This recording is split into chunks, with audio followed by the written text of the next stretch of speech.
Assalamualaikum warahmatullahi wabarakatuh. Selamat datang di video saya kali ini. Kita akan belajar matematika. Adapun materi yang akan kita bahas saat ini adalah menyelesaikan masalah sehari-hari yang berkaitan dengan bilangan bulat. Nah, cara menyelesaikan masalah sehari-hari yang berkaitan dengan bilangan bulat. Yang pertama, kita harus mengawalinya dengan mengamati. Berarti bisa kita membaca terlebih dahulu permasalahan apa yang ada di sekitar lingkungan kita. Kemudian kita membuat pertanyaan apa yang ditanyakan dalam permasalahan itu. Kemudian kita harus mampu menalar atau mencari solusinya dari permasalahan itu. Dan selanjutnya kita harus mencobanya. Dan terakhir, kita harus mengomunikasikan atau menyampaikan hasilnya dalam permasalahan itu. Nah, contoh dari permasalahan yang pertama,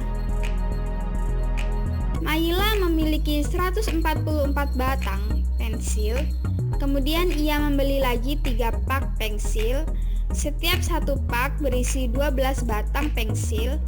Seluruh pensil itu akan dibagikan kepada 36 teman-temannya. Nah, dibagikannya itu sama banyak. Berapa batang pensil yang akan diterima oleh masing-masing temannya? Mari kita selesaikan permasalahan itu. Jadi, 144 ditambah 3 dikali 12 dibagi 36 sama dengan, kita hitung terlebih dahulu yang ada perkaliannya. Jadi, kita harus menghitung terlebih dahulu 3 dikali 12. Nah, setelah itu sama dengan 144 ditambah 36. Jadi 36 ini dari 3 dikali 12. Kemudian dibagi 36. Hasilnya sama dengan 180 dibagi 36 sama dengan 5. Jadi setiap temannya akan mendapatkan 5 batang pensil. Kemudian contoh permasalahan yang kedua. Ada seekor tupai yang hinggap pada sebatang pohon dengan ketinggian 20 meter. Karena pohon dalam keadaan basah dan licin, tupai jadinya tergelincir. Nah, tupai tergelincir sejauh 2 meter setiap menitnya. Lalu, berapa meter ketinggian tupai setelah 5 menit berada di pohon yang licin itu?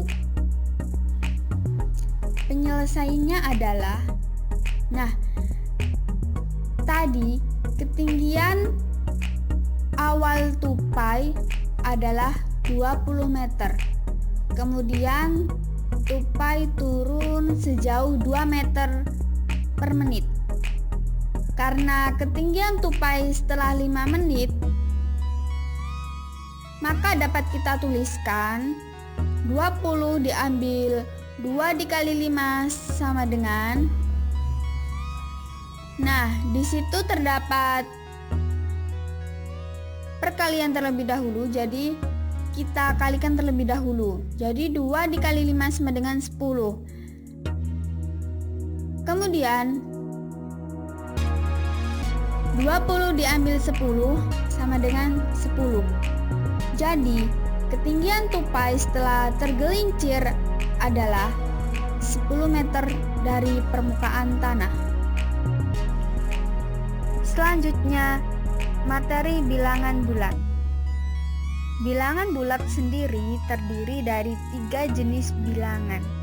Yang pertama yaitu bilangan bulat 0. Bilangan ini ditunjukkan oleh arah panah ke atas. Dan yang kedua yaitu bilangan bulat positif yang ditunjukkan oleh arah panah ke kanan. Berarti bilangan positif di sini yaitu 1, 2, dan 3. Kemudian yang ketiga yaitu bilangan bulat negatif yang ditunjukkan oleh arah panah ke kiri. Berarti di sini bilangan bulat negatif yaitu -1, -2, dan -3. Selanjutnya, mengenai sifat-sifat operasi hitung bilangan bulat. Yang pertama ada sifat komutatif. Nah, sifat komutatif adalah operasi hitung, yakni pada operasi hitung penjumlahan dan perkalian yang nanti hasilnya akan tetap sama. Tidak ada yang berbeda apabila letak dari kedua bilangan tersebut ditukar antara tempat yang satu dengan tempat yang lain. Nah, sifat komutatif ini dibagi menjadi dua, yaitu ada sifat komutatif penjumlahan dan sifat komutatif perkalian.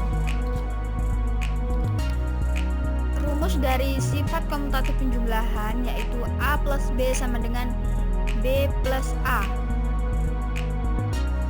Selanjutnya, sifat komutatif perkalian yaitu rumusnya A dikali B sama dengan B dikali A.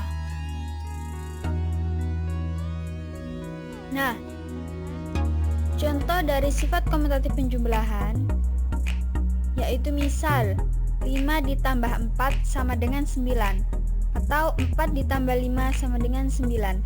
Jadi 5 ditambah 4 sama dengan 4 ditambah 5. Jadi hasilnya itu sama, sisi kanan dan sisi kiri itu sama. Kemudian yang perkalian, contohnya yaitu 2 dikali 4 sama dengan 8. Kebalikannya 4 dikali 2 sama dengan 8. Jadi 2 dikali 4 sama dengan 4 dikali 2. Seperti itu. Nah, yang kedua itu ada sifat asosiatif.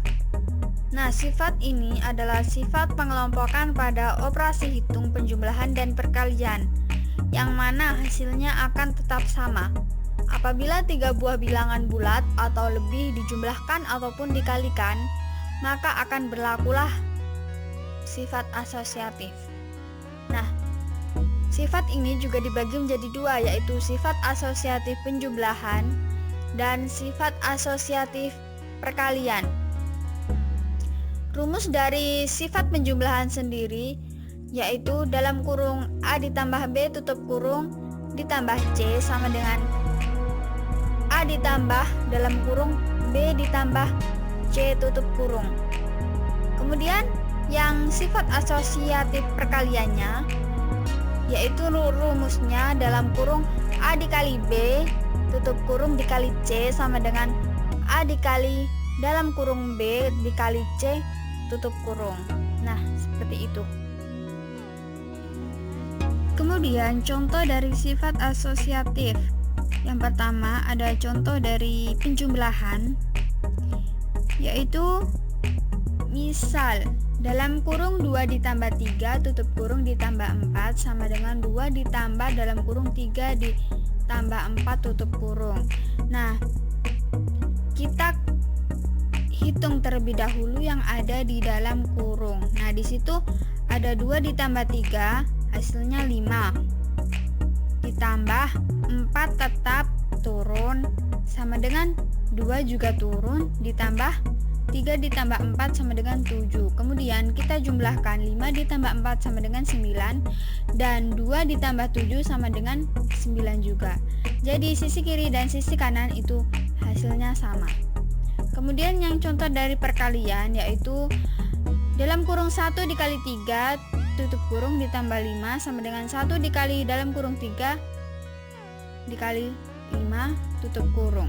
Nah, di dalam kurung itu kita kalikan terlebih dahulu. Jadi 1 dikali 3 terlebih dahulu. 1 dikali 3 hasilnya 3. Lalu 5 turun sama dengan, kemudian 1 dikali Nah, itu ada 3 dikali 5, jadi 15.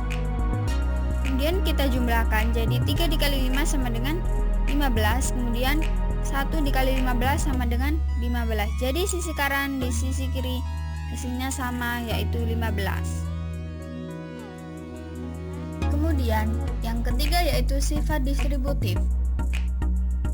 Sifat ini menggabungkan dengan cara mengkombinasikan bilangan dari hasil operasi terhadap elemen-elemen kombinasi tersebut. Nah, sifat ini dibagi menjadi dua, yaitu sifat distributif perkalian terhadap penjumlahan dan sifat distributif perkalian terhadap pengurangan.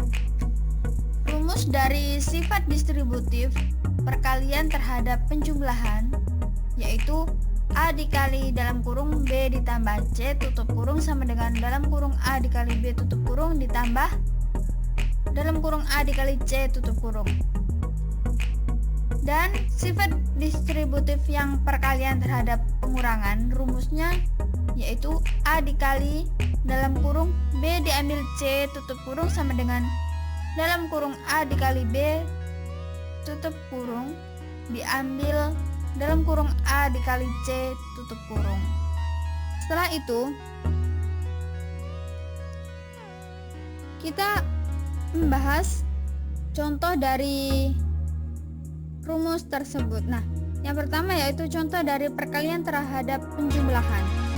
Contohnya 2 dikali dalam kurung 3 ditambah 4 tutup kurung sama dengan dalam kurung 2 dikali 3 ditambah 2 dikali 4 hasilnya. Nah, itu di dalam kurung kita hitung terlebih dahulu. Di situ ada 3 ditambah 4 dan juga 2 dikali 3 dan 2 dikali 4. Nah, 2 tetap turun, jadi 2 dikali hasil dari 3 ditambah 4 sama dengan 7, sama dengan 2 dikali 3 6 dan 2 dikali 4 sama dengan 8. Jadi itu 2 dikali 7 sama dengan 14, lalu 6 ditambah 8 juga hasilnya sama dengan 14. Kemudian yang perkalian terhadap pengurangan, contohnya 20 dikali dalam kurung 20 diambil 5 tutup kurung sama dengan dalam kurung 20 dikali 20 diambil dalam kurung 20 dikali 15 tutup kurung. Kemudian kita hitung terlebih dahulu yang di dalam kurung. Di situ ada 20 diambil 15, kemudian 20 dikali 20, kemudian 20 dikali 15. Jadi kita hitung terlebih dahulu, itu 20 diambil 15 sama dengan 5. Jadi 20 itu turun jadi 20 dikali 5. Kemudian 20 dikali 20 itu hasilnya 400 dan 20 dikali 15 hasilnya 300. Jadi 20 dikali 5 sama dengan 100 dan 400 diambil 300 sama dengan 100. Jadi hasilnya sisi kanan dan sisi kiri tetap sama. Nah, sekian dari video saya. Apabila kurang jelas atau ada perkataan yang salah, mohon dimaafkan.